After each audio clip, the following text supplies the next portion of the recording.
What is going on, everybody? And welcome back to the final word with MattyB here on the It's a Wrap Sports Network on this Thursday, December the 12th, 2024, our final show of the broadcast week.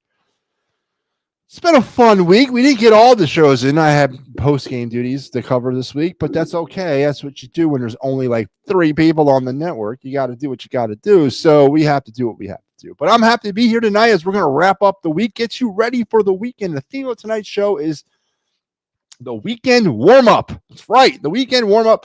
Get you kind of set for some of the things that you might be wanting to watch or experience or be part of this weekend in the world of Philadelphia sports and sports in general, as well as talk about some of the things that are happening right now. Of course, the Flyers tonight on the back of Scott Laughton, his 4-goal coming out party. After 9 years, he finally becomes an offensive force to be reckoned with tonight. 4 goals as he alone helps the Flyers win a game against the Detroit Red Wings 4-1. In a game that saw the Flyers only score a shorthanded goal, which is good to see. That special teams has been a bugaboo lately, but they got a shorty tonight, just their second of the season. If you're keeping track at home, which I am, they had already potted 7 by this point last year. So, of course, we're on different seasons, but we'll continue the Flyers talk.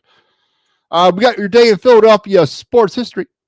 We also got your. We're going to talk a little bit of Eagles. I don't really, if we don't even get around talking Eagles tonight, no skin off my nose.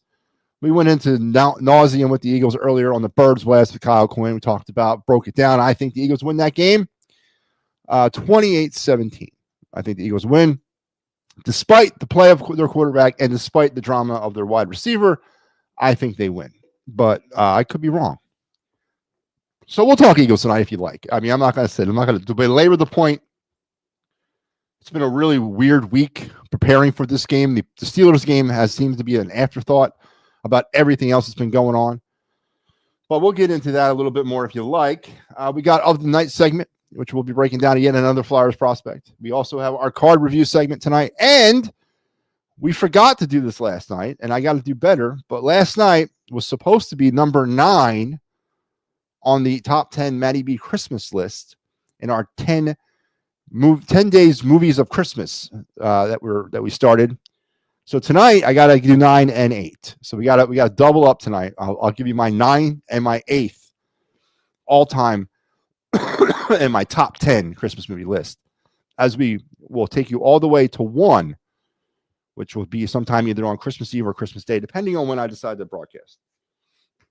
And tonight we might talk a little bit hot stove. Not really much updates going on. Just some contracts that we already knew about becoming official. Players are passing their physicals. Phillies once again remain to be silent. Nothing going on at all in Philadelphia. But if you are a Phillies fan and especially a fan of the Phillies past, Mike Schmidt passed. The MLB Network debuted their Michael Jack Schmidt documentary tonight. It was on around 7 o'clock or 8 o'clock. It was awesome. I highly recommend you going to find that and watching that. It was a great depiction of the trials and tribulations of being Mike Schmidt from 1973 through 1989 in Philadelphia. So I highly recommend that. I just finished watching it. I taped it as well so that I may refer back to it. And but yeah, it was really good. We'll talk a little bit about that. And whatever else kind of, I guess, gets us excited. So let's get into this with our day in Philadelphia sports history. It is a Sixers point tonight, guys. Man, I told you I wouldn't talk Sixers, right? But I also said that I would not deviate away from what the sports fact is of the night. So if it's a Sixer fact, I'm going to talk about it. If it's a basketball fact in general, I'm going to talk about it. I will not shy away. So in this night back in 2005, Chris Webber, remember that? But Chris Webber's time in Philadelphia was remembered most for that debilitating contract that he signed, right? And it was also his bad knees.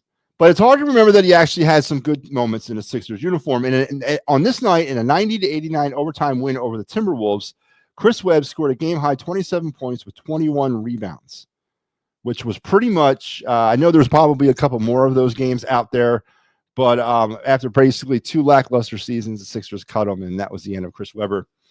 In the Sixers' attempt to try to hold on or bring it back to that 2001 time frame, try to pair somebody else up with Iverson to try to recapture some glory. Chris Webber wasn't Derek Coleman coming in right behind Webber? Wasn't he the second time that, or was it right after Coleman left? Just some really bad veteran players. Kind of reminds you what's going on right now, doesn't it? Trying to team up a young superstar with some veteran players that are past their prime. But on this night, Chris Webber, a 27.21 rebound effort in a 90-89 overtime win against the Minnesota Timberwolves. I guess maybe the pinnacle of his 2-year career with the Philadelphia 76ers. And tonight, and so that was your moment in Philadelphia sports history, brought to you by the good folks here over at the It's a Wrap Sports Network, and by me and everybody else that's involved. And we want to remind you here on the It's a Wrap Network, please like and subscribe on all of our social media platforms. And also, we also want to remind you that it is 63 days and counting until pitchers and catchers report to Clearwater, and 2025 spring training does begin. What the Phillies are going to look like in 2025 is your guess is as good as mine. As other teams right now are scrambling, making moves, the Phillies sit pat. And what did I do there? The Phillies will sit pat and do nothing. Can they actually pull that off? Could the Phillies feasibly go to spring training with maybe Jordan Romano and like a journeyman utility player? Could that be what the Phillies do? Would the Phillies fans accept that? Talk about starting off on the wrong foot. I hope we don't get there. I hope John Middleton has enough sense. Dave Dombrowski has enough sense to pull off bring us an outfielder. We need at least one more outfielder, right? I mean, it's looking more and more like every day that the Alex Bregmans aren't coming here. It's looking more and more every day that they're probably not going to pull a trade or sign a big-time free agent, and that's fine. And we can go back to my original plan. My original plan was to bring in Gio Urshela to play third base, and then bring in Alex Verdugo to play left field, and then, maybe sign another starting pitcher. They already brought in a supposedly closer, depending on if he's actually used as a closer. We'll see. But can the Phillies actually go into 2025 with like 99% of the roster the same as it was when they went off the field in 24?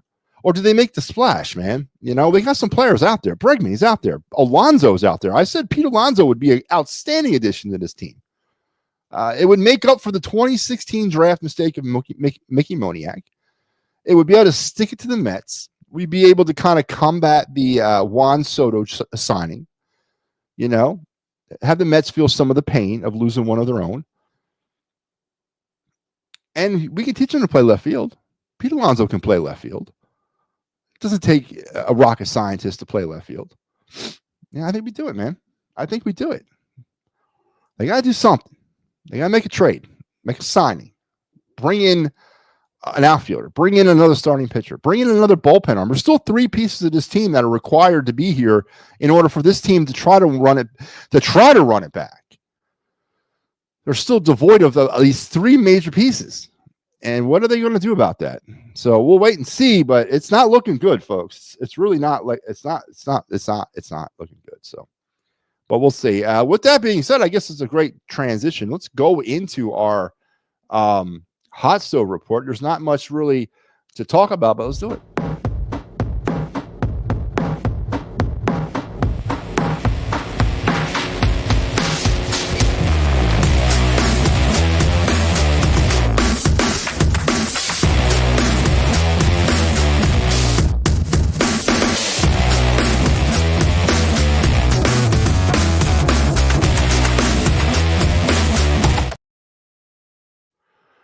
All right, here we go. The hot stove report here on the It's a Wrap Sports Network. Danny Jansen, the catcher, formerly of the Boston Red Sox, is now a member of the Tampa Bay Rays, signing a 1-year contract.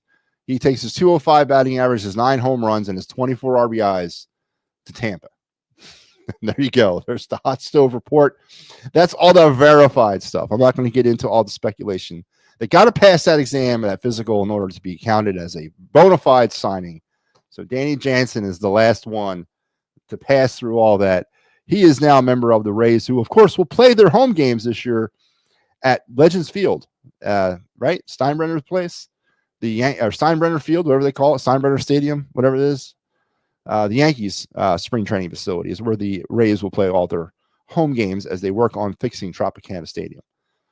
So there you have it. And then again, if you're looking for some baseball fixes, I highly recommend that you head over to the Major League Baseball Network, or probably at this point, search on YouTube. They probably already uploaded it, and search the Michael Jack Schmidt documentary that just aired about an hour ago or a couple hours ago now.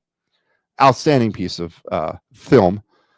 Brought some things to attention that I was too young to know about in the beginning when it was happening live. I had forgotten the comment Schmidt made in Philadelphia Magazine in July of '95, about a month before he was inducted into the Hall of Fame, basically by saying the only thing that was terrible about my career was playing in Philadelphia. I mean, that was the worst. I think he even admitted it in the documentary that was the worst thing he ever said. I'd forgotten he'd done that. And this was 5 years after he retired. So, but yeah, head over there, check that thing out. And for an extra special bonus, what's airing on MLB Network right now, is Game 5 of the 1980 World Series between the Phillies and the Royals. A World Series in which Schmidt, of course, won the MVP and then helped the Phillies to their first ever World Championship. So a Phillies night on the MLB Network for all you diehard old school Philadelphia Philly fans who can't get enough of the Phillies, Mike Schmidt, and baseball. So make sure you go checking that stuff out. All right, I guess we'll go back to hockey. Flyers 4-1 winners, and I hope you tuned in to Sal G over there at the Clear the Ice postgame show. Outstanding work tonight by Sal. Scott Lawton, what can I say, man? 4 goals, scored all the goals. Granted, 2 of them were empty netters, but they still count on the score sheet. It goes up from 3 to 7 on the season, almost topping out his offensive output for the season, which he's averaging about 10, 11, 12 goals. So he's closing in on his season right now. You know, it wasn't the cleanest Flyers game. It was very boring. The Flyers kind of had to hold on more in this game than they did anything else. And really, with the only offense, they did get some opportunities. Cam Talbot was standing on his head for most of the game. 36 shots, I believe, the Flyers registered on him. And, you know, they pushed some of the play, but this game was pretty much played majority of the time in the Flyers' end. And we got to give Kovalsov kind of credit for keeping the team around. Loses this bid for the shutout late, but yeah, you got to give Kovalsov credit, and the Flyer defense to a certain extent. The offense was a little devoid, with the exception of Scott Lawton. But you know, what are you going to do? You know, it's 4 goals in a game. That's all they needed. All they needed was 2, and they ended up getting 4. So it happens like that sometimes, some nights. 14, 12, and 4 now on the season.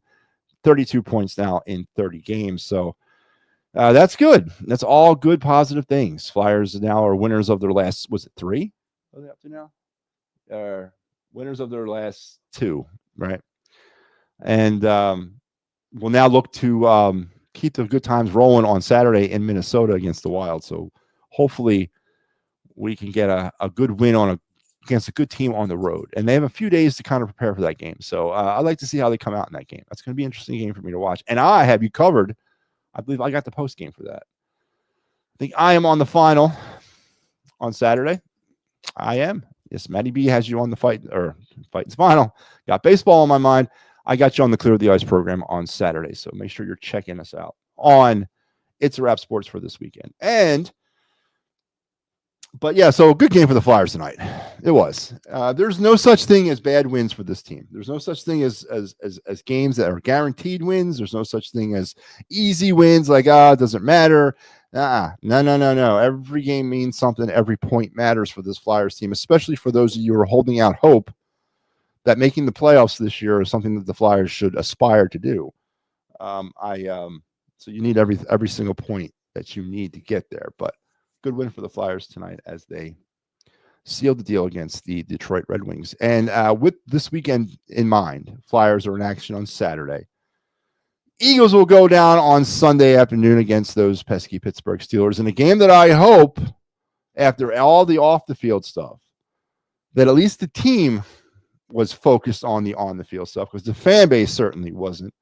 I didn't hear much Eagles, Steelers, X's and O's talk all week. Everything was about Jalen Hurts, Brandon Graham, and AJ Brown. So I hope the team actually focused in on the actual Steelers, and that's really all that matters, is that they're the ones focusing on the Steelers. But it should be an interesting game at Lincoln Financial Field on Sunday. The Eagles will battle a team that have not won in Philadelphia since 1965. They'll go up against a quarterback in Russell Wilson that they've never beaten. So some things could give here on Sunday, and or some things can remain the same. So the Eagles will see where they can where they come out on all that. So going to be an interesting game. I think it's a very evenly matched 10-3 against 11-2. Two very good opponents who have Super Bowl aspirations, rightfully so, right now at this particular moment in time in the season. We could be watching a preview maybe of a Battle of Pennsylvania Super Bowl. There was almost one of those back in 2004, I believe. It was the year the Eagles lost to the Panthers, and the Steelers lost to the Patriots. But both of them were in the championship games that year, and again, there was almost one in 2008 when the Steelers won the AFC Championship and the Eagles lost to the Cardinals. Almost was a Pennsylvania Super Bowl. I mean, we've come close a couple times. Is this the year? Do we have a Battle of Pennsylvania Super Bowl between two PA teams? When was the last or only time, or ever time, that two teams from the same state battled each other for a Super Bowl? Good trivia question for all you hardcore football fans out there. Was there ever a Raiders 49ers? No. Raiders Rams? No. Trying to think, man. Giants Jets? No. Right? Patriots are the only team from Massachusetts. Never been Buccaneers Dolphins, right? Never had one of those. So it's an interesting question. Has there ever been a Super Bowl between two teams from the same state? And maybe are we looking at a preview of one this year too? So Eagles and Steelers on Sunday afternoon from Lincoln Financial Field. Hopefully the Eagles put all the off the field stuff aside and go out there and handle their business, and don't overcompensate to try to give AJ Brown the ball if he doesn't need it. Run your offense. Be you. Do what you do. Do what has gotten you to 11-2, and the Eagles should be fine. And after the game on Sunday, head over here because we got you covered on the Birds Flyby.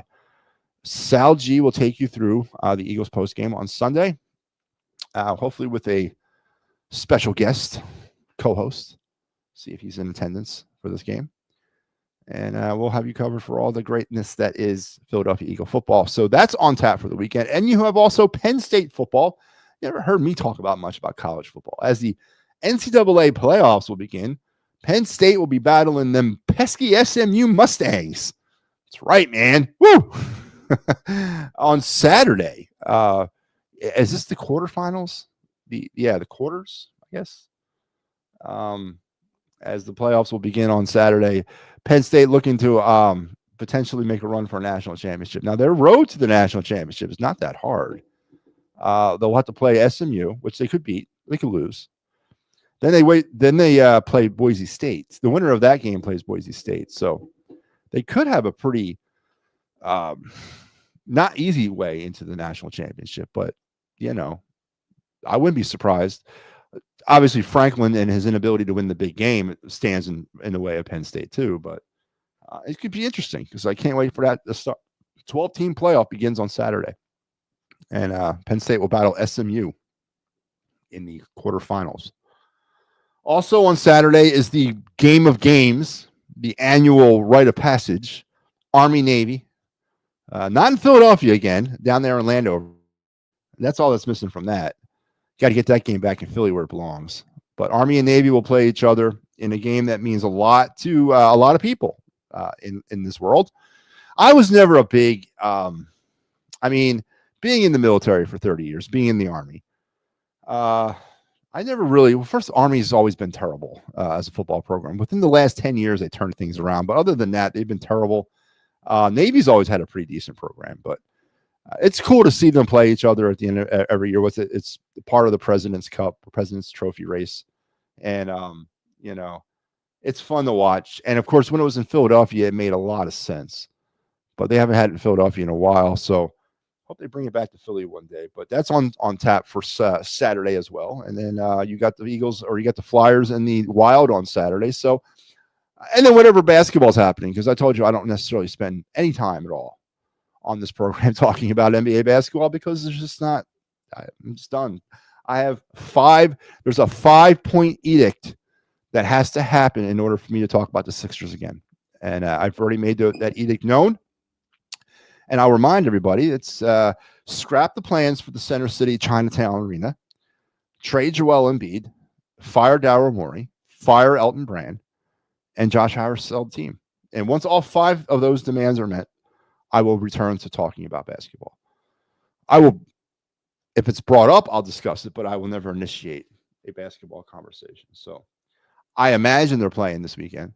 Isn't the NBA doing that like City Cup thing or All NBA Cup thing, whatever they call it? They're still doing that. So I don't think the Sixers are in play for that. I think they got eliminated in the preliminary rounds. But I won't talk that. But if it's brought up, I will. But that's actually on tap this weekend. And everything else that's happening in the world of the National Football League is going on this weekend. Big sports weekend as we get closer and closer to Christmas. 2 weeks from the magical day. 2 weeks. And are all the Eagles fans' Christmas wishes about to come true? Is this it? Is this the year? How many people are actually want a Christmas present that consists only of an Eagles Super Bowl appearance? Or are you going to go, is that not present worthy? Does it have to be a Super Bowl win to be a Christmas present? As an appearance, does that not work for you?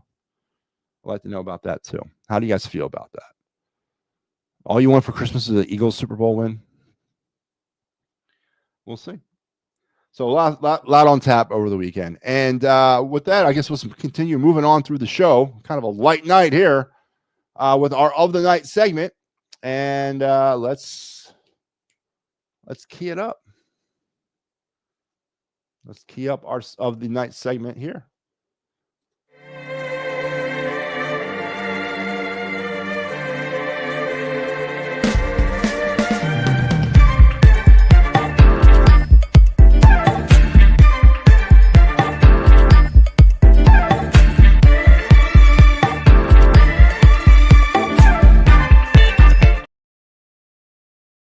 All right, this is the Other Night segment. This is the part of the show where we talk about a Flyers prospect, a Phillies prospect, a Flyers draft target, a Phillies draft target, a spotlight player of the Phillies, or a spotlight player of the Flyers as we get ready to kind of start the seasons, and seeing how we are fully entrenched in hockey right now. We're still kind of keying in on the Flyer prospect, but that will change here in January. We'll start looking after the new year at not only Flyer prospects, but we'll be looking at MLB draft prospects and NHL draft prospects as we get, and also Philly spotlight players as we'll start getting ready for both the NHL draft and the start of the baseball season. So it comes fast. There's no time to sit back and wait. But I'm enjoying the final month or a couple weeks, I guess, at this point now, of only having to do one of them. A lot of work breaking this stuff down. It's a lot of work going out and researching this crap, putting this stuff together and talking these things, especially when you're running multiples at the same time. But we're ready. We're up to the task. And today's Flyer prospect of the night is Samu Tumala. That's right. The much maligned Swedish player that was drafted by the Flyers in the second round of 2021. Currently playing in Lehigh Valley for the Phantoms. He's 5'11" for and 100.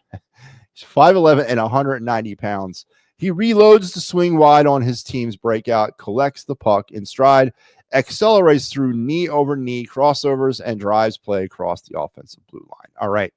Obviously, Tuomala, I think the biggest drawback of his game is probably his size. He's got everything else. He's got the shot. He's got the speed. He's got the nose for the net. He's got the hockey IQ.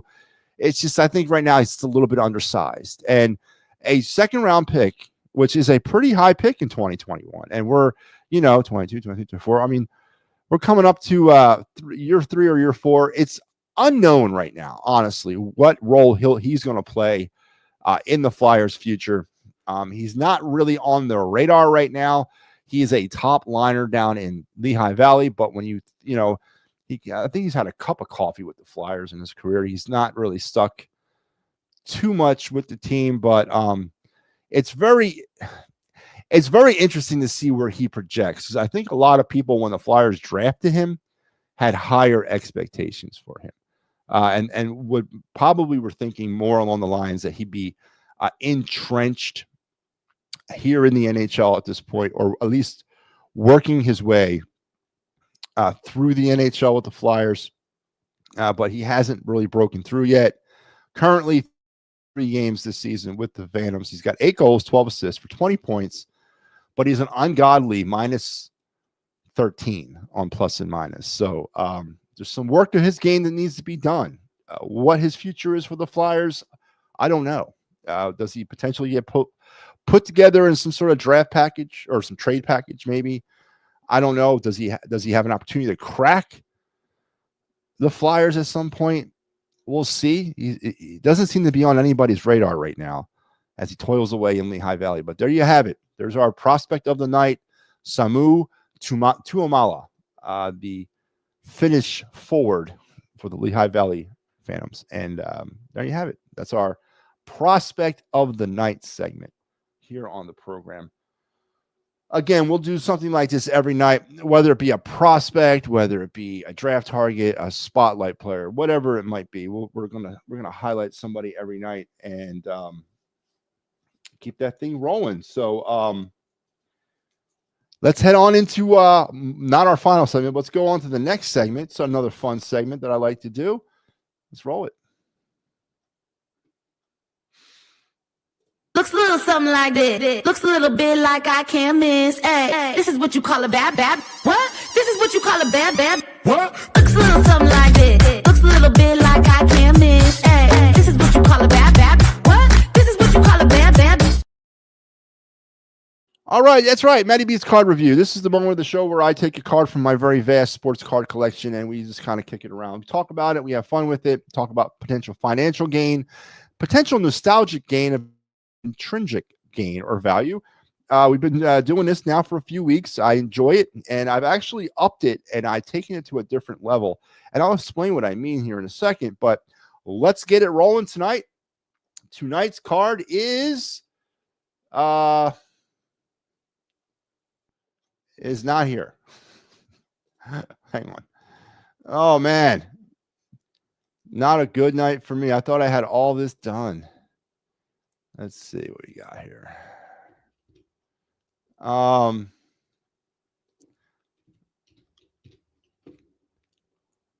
right, didn't do it. So that's right. We'll talk it. No big deal. I have it in my hand.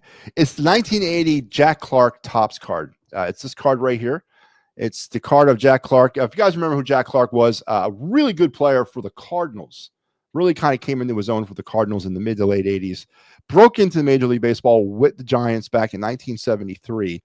That was 1975 was his breakout year in Major League Baseball. He played 8 games at the end of the 75 season. So 76 was his first full year in the major leagues. Well, 77 was his first full year. He played about 60 games in 76. So, but he kind of really came into his own in the mid 80s when he was moved along to the Cardinals. I like this card. I like all the 80 tops. If you were able to get a hand on a box of unopened cards, if you were looking to pull diamonds, straight card diamonds from any old card set back in the day, 80 tops is the one you need to be looking for, because in that set you got the elusive unicorn Ricky Henderson rookie that's I think sold not too long ago for like $500,000.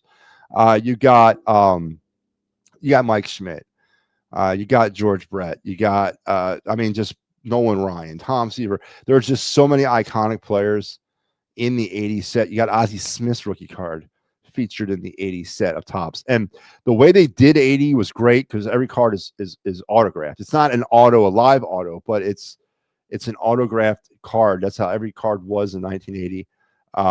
And this card is not, which you just this ain't breaking the bank. I've found this card anywhere between $250 and $6. But still, and it has the old school Giants uniform. I don't know if you guys can see that. It's the old handwritten Giants across the front there. That was just, yeah. I mean, that to me is, and now the road uniforms are even better, and they had the black pants and like the orange shirts. I mean, that's just good stuff, man. That's just really fun baseball to me. Very nostalgic for me to watch, to look at cards from 1980. And this Jack Clark, as I said, Jack had a great season, had a great career, mainly with the Cardinals later on in the 1980s. But yeah, anything between $2.50, $6, somewhere in that range is where you'll find this card. But here you have it, our card of the night, MattyB's card of the night, the 1980 Jack Clark Topps, and there you have it. But as I said, I've taken this now to another level. So each time I feature a card on this show, the next step is to put it up on eBay and try to sell it. Set a price, set an auction price, to see what I can do with moving some of these cards. Now, if they ever sell, if any, and I started yesterday, so no hits yet. But if cards do sell, we'll revisit those cards and discuss where and who I sold them to, or not who, but how much, and just kind of keep track of it and see how much money I can actually make having some fun with this. So there you have it, MattyB's card of the night, the 1980 Jack Clark from Topps, anywhere between $2 and $6 retail. So, yep. All right. So this is now getting kind of to the back end of the show. It's a real late night tonight, trying to find some things to talk about. It's kind of tough, but we are going to go through some numbers here in a minute, and also we'll talk a little bit about tonight's football game. But I do want to get into this before I forget. The 10 days of Christmas movies. We started early in the week. Number 10 was It's a Wonderful Life. I forgot to do it last night. We ran over. I want to get to number 9 and number 8 tonight, but I want to remind everybody before I do that starting on December 26th, we here on the It's a Wrap Sports Network will be proudly present at the 2025 World Junior Championships in Ottawa, covering that event, where we'll cover the Flyers of tomorrow and Stars of tomorrow, as we'll get an opportunity to see those young men up and close in Ottawa. Cannot wait. We're going to go up there around the day after Christmas-ish time frame and cover some games throughout that tournament and see where we can take it, have some fun with it, man.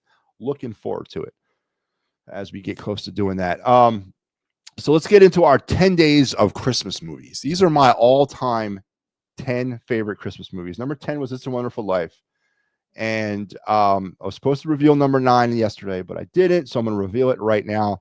Here is my number 9 all-time favorite Christmas movie of all time. It's on number 9.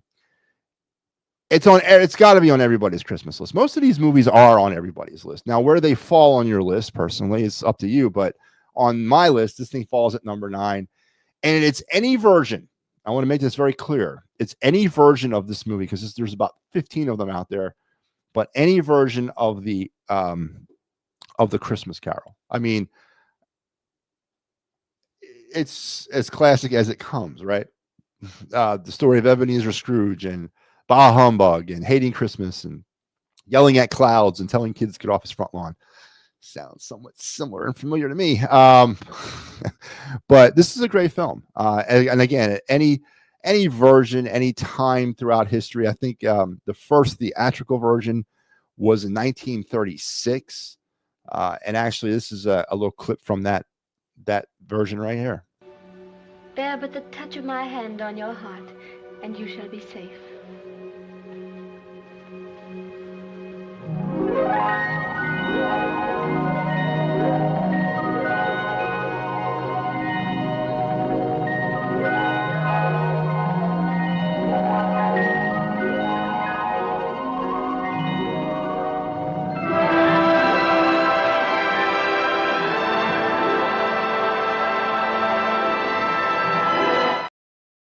1936, that was high-speed graphics. But yeah, that's just a version of one of the many variants throughout history of that film. Everyone's pretty much played Ebenezer Scrooge throughout history. George C. Scott has played him. Jim Carrey has done it. I mean, just about everybody, as anybody, has portrayed Ebenezer Scrooge in this movie, and one of the most quotable movies and stories of all time. And it's number 9 on MattyB's all-time Christmas movie list, any version of the Christmas Carol, with the exception of Scrooged. I don't count that as a Christmas Carol. I count that as a separate movie, and it's important that you remember that moving forward into our list. So any version of the Christmas Carol is number 9 on my list. And that leads me to number 8. Tonight's number 8 of my all-time favorite Christmas movie on my all-time favorite Christmas movie list. And here it is. Number 8. Santa. Ha ha! Ho, ho, ho! Yeah! It's me, buddy! It's me! Hey, buddy, how you doing? It's me! Who the heck are you? What are you talking about? I'm Santa Claus. No, you're not. Why, of course I am. If you're Santa, what song did I sing for you on your birthday this year? Happy birthday, of course. How old are you, son? 4. You're a big boy. What's your name? Paul. And what can I get you for Christmas? Don't tell him what you want. He's a liar. Let the kid talk. You disgust me. How can you live with yourself? Just cool it, Zippy. You sit on a throne of lies. Look, I'm not kidding. You're a fake. I'm a fake? Yes. How'd you like to be dead? Huh? No, he's kidding. You stink. I think you're gonna have a good Christmas, all You right? smell like beef and cheese. You don't smell like Santa. Okay. Oh! He's a monster! All right, there it is. Number 8, Elf. I'm not a big Will Ferrell guy. Not a big Will Ferrell guy at all, but that's a funny ass movie. And it's got Bob Newhart in it. Just a really funny Christmas movie. I gotta give credit where credit's due, man. And Elf is one of my favorites. Number 8 on my list. So there you have it. Number 10 is It's a Wonderful Life. Number 9 is any version of the Christmas Carol. And number 8 is Elf. And we'll continue with the countdown on Sunday with number 7 and all the way up to number 1 as we reveal my top 10 all-time favorite Christmas movies. And again, not a big Will Ferrell guy, and I'll admit to that, but that film is funny. James Caan, Bob Newhart, just a really funny movie, man. It's a real funny movie, a real funny take on some things. So there you have it. Let's update you now. We got an update of the Ram 49er game. We're coming down the stretch of this thing. A barn burner out in San Francisco, man, 9-6 with about 5 minutes to go in the game. The Rams are holding service against the 49ers. This is it, right? If the 49ers lose this game, they're pretty much done, right? Would you not say a 6-8 if they lose tonight? And if the Rams win, are they back in the hunt for the NFC West title? We'll have to see. But 9-6 right now, Rams over the 49ers. With about 5 minutes remaining in the game. Let's cruise around the NHL now real quick. With about 10 minutes remaining in the third, it is 6-1 Edmonton over Minnesota. 3-0 Avalanche, the hockey club, over the Avalanche heading into the second intermission. 4-3 at the end of the second, Lightning over the Flames. 2-0 Canucks over the Panthers at the end of the first. 2-0 Seattle over Boston at the end of the first. Games that have gone final, it was 3-2 Montreal over Anaheim, 9-2 Pittsburgh over Montreal, 3-1 Devils over the Kings, 2-1 Capitals over Blue Jackets, 5-4 Islanders defeat the Blackhawks, 4-3 Sharks over the Blues, and it was 4-1 Predators over Stars, and 3-2 Golden Knights over the Winnipeg Jets. And there's your run around the National Football League and your run around the National Hockey League on this Thursday night of sports action. And that is going to take me, I think, to the end of my program here. Flyers win a good game tonight. We got Eagles-Steelers. Let's hope that the Eagles are concentrating on what's in front of them and not what's behind them. It's not time to do that anymore. It's time to concentrate on the Steelers. The Eagles have an opportunity to run that winning streak to 10 games. And I believe with a win and a Redskin loss, the Eagles would clinch the NFC East, keeping that streak alive, by the way, of no repeat NFC East champion since the Eagles did it back in 04, 05. Or 03, 04. We got a big, busy weekend in sports locally. Penn State, SMU, NCAA college football, Army-Navy game in Landover, Maryland. Flyers are going to be playing the Minnesota Wild. And, of course, your Eagles and Steelers. And we got you covered for most of it here on this network. So make sure you're checking back continuously and seeing everything that we have to offer. Folks, you have a great rest of your night and a better tomorrow. We will talk again next week on The Final Word with MattyB. Make sure, you're, as I said, you're coming back and regularly checking in on the network as we have you covered for a lot of post-game action all weekend long and into next week. So until we talk again next week, you guys have a good night. I'll